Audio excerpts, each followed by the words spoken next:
madaxtooyada Soomaaliya ayaa galabta marti qaaday wariyaal ka tirsan warbaahinta gaarka loo leeyahay saxaafadeed ku saabsan xaaladda guud ee dalka iyo waxyaabihii uu qabsoomay madaxweyne xasan sheekh maxamuud muddadii uu xafiiska joogay. wariyaasha ayaa afhayeenka madaxtooyada Soomaaliya Cabdikariin Cali Kaar hordhig weydiimo ku saabsan abaaraha, ammaanka iyo su'aalo quseeya siyaasadda oo mid ugu jawaab celiyay.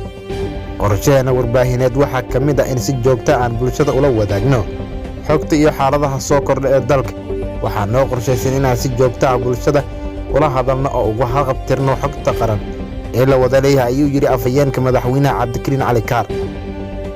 wariyaasha maanta tagay madaxtooyada ayaa afhayeenka weydiiyey su'aalihii ay qabeen, halka isaguna ugu jawaabay iyada oo su'aalaha inta ugu baqay ay ka imaanayeen dhinacyada amniga, abaaraha iyo xogta siinta warbaahinta.